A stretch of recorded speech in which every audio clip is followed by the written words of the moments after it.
Oh, nothing quite like smoked ribs, baby. Let's go. Fair amount of brown sugar. 2 racks of ribs is a good bit. Actually, we're only putting this on 1. So yeah, get your brown sugar in there. Make sure you get some salt in there as well. And we're going to add a little bit of chipotle powder. I'm going to give that a good mix. Ooh, yeah, already making a mess. You know it's going to be a good day. All right, we got our ribs. We're going to get this little membrane off. You know, and this, I hear people arguing over whether you're supposed to do this or not. You can do it. You don't have to do it. It just makes them a lot easier to eat. You can't get all of it off a lot of the times anyway, but I'm using this paper towel because it gives a much better grip. You can get as much of it off as you can if you want. Like I said, it's not mandatory. It's just, you know, they're a little chewier with it on there. Yeah. You're not going to get under some of that fat. You're getting under some of this meat to get it off anyway. That's fine. So yeah, keep on doing that until you got your membrane off. I got most of the membrane off. Admittedly, did not get it all. And we're going to take our rub. And I'm only going to rub one of these with this rub. Ooh, that looks so good already. Brown sugar and pork just go so well here. You're going to coat that really good. Oh yeah. Real delicious. Flip that over. Get some more on the other side. And you can, if you want, you can use a binder to hold this stuff on by putting a sauce on it, or mustard, mayonnaise. But I did not do any of that, quite frankly. I forgot. But they'll be just fine without it. Yeah. Try to get it on the edges there. Ooh. I don't know about you, but I get excited when I start making stuff like this. Ribs are just, one of the best things ever. For the second one, the second rack, I am going to use a binder. I'm going to use this right here, Kinder's Gold. This stuff is cold. It's so good. Get some of that on there. Now, y'all probably think I'm sponsored by Kinder's. I sure wish I was. I'm not, but I sure wish I was. Rub that sauce in there. And on these, we're going to do this prime steak. Yes. It's for beef, mainly, but this stuff is so good. Black garlic and truffle. Are you kidding me? Ooh, get that coated really good. And right, give it a flip and repeat. Put some sauce on that. Rub it in. Yeah, get it underneath there if you can. Yeah. Ooh, that's just sexy. Ooh, yeah, baby. Okay, once you get it nice and saucy, go ahead and season that up with some of that there prime steak. This stuff's so damn good. Put it in my coffee if I could. Ooh, yeah. All right. Ooh, just a spot there. Get that in there real yummy like. Get it up in there, baby. All right. And now we go to grill. Smoker to be precise. Oh yeah, feel fit. That's all right. Put them on there. We're gonna load it up with the wood chips, and that's gonna go for about 2 hours. Oh yeah, it's smoking now. I don't know if you can see that smoke billowing out. Yeah. By the way, we put apple and mesquite wood in there for the smoke. Just regular charcoal. If you cook with gas, you suck. It's boring. You need charcoal. Yeah, 275 to 300 degrees for say 2 hours. I know the 3-2-1 rule everybody loves to do, but you know, that's not really necessary. We're actually going to do like 2, 1.5, 2 hours in smoke, and we wrap them in foil. This is after 3 hours, 2 hours, excuse me, 2 hours at about 275, 300. Yeah, so we're basically following that 3-2-1 rule, but we're doing it a little different. We're doing it basically like 2, 1, or like maybe another 1. So we did 2 hours on the smoker. We're going to wrap each one of these in foil and do another hour.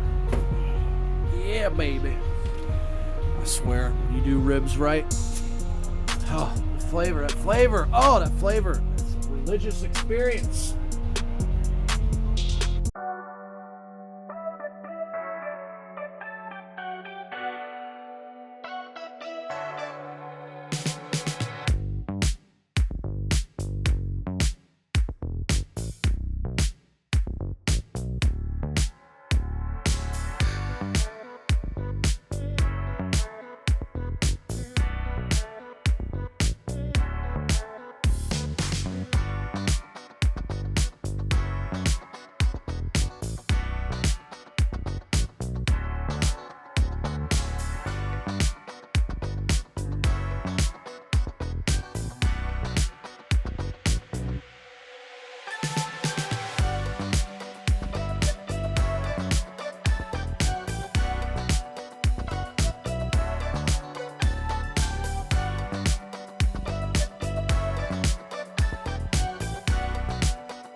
oven, back onto the smoker, wrapped in the foil. Remember, keep that butter up on the top so, you know, when it melts, it runs down. Oh yeah.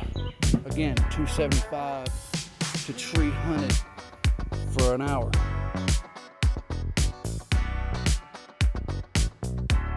All right, it's been an hour.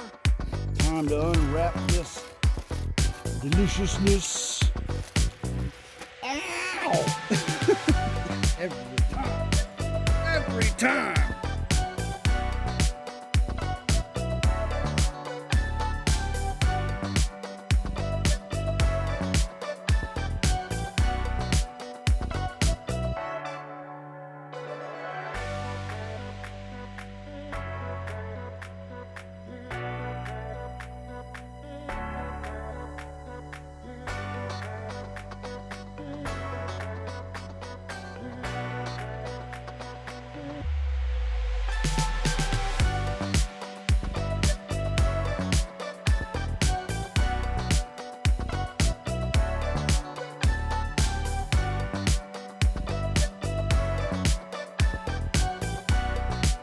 While we're waiting on those ribs to finish up, we're going to take these potatoes into those potatoes. This whole bag of potatoes, we had 2 Bluetooth potatoes in there. So then I made this is just bacon grease with lemon juice, rosemary, and salt, and garlic. This is what we're going to toss our potatoes in. Go ahead and dump those right in there, give them a good mix. The lemon juice brightens them up, and the bacon grease, well, I don't think I have to explain why that's delicious. And the pan to my left over here, it looks dirty because that's what I actually cooked the bacon in. And the bacon was heavily peppered, so I'm not adding any pepper to these either, because they'll pick up some pepper on the way into the pan. All right, and we get our pan all set up right chunk. We're gonna dump potatoes in there, get all that deliciousness out. Best you can, it's not really all that much, doesn't really matter. I'm gonna spread those out so that they're one layer. And they are gonna go in the oven at 400 degrees Fahrenheit for about 45 minutes-ish. But first, I've got some limp cooked bacon. I'm just gonna break that up and throw that all over it. Bacon is good in everything, just about. Comment below if you, I have had this idea to make some maple bacon ice cream. Comment below if you'd like to see that, because I would love to try it. But I'm just not so sure how it'll be received, you know what I mean? I'm not sure if everybody is keen to the whole maple and bacon in your ice cream idea. Personally, I think it's delicious. I love bacon.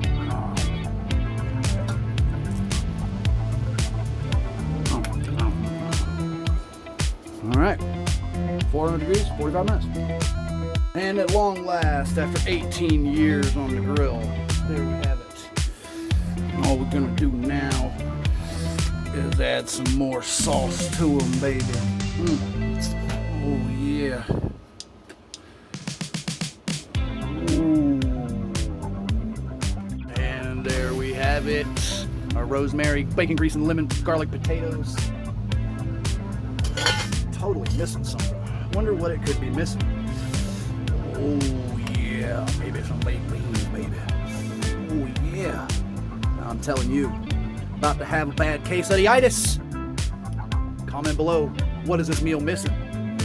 I'm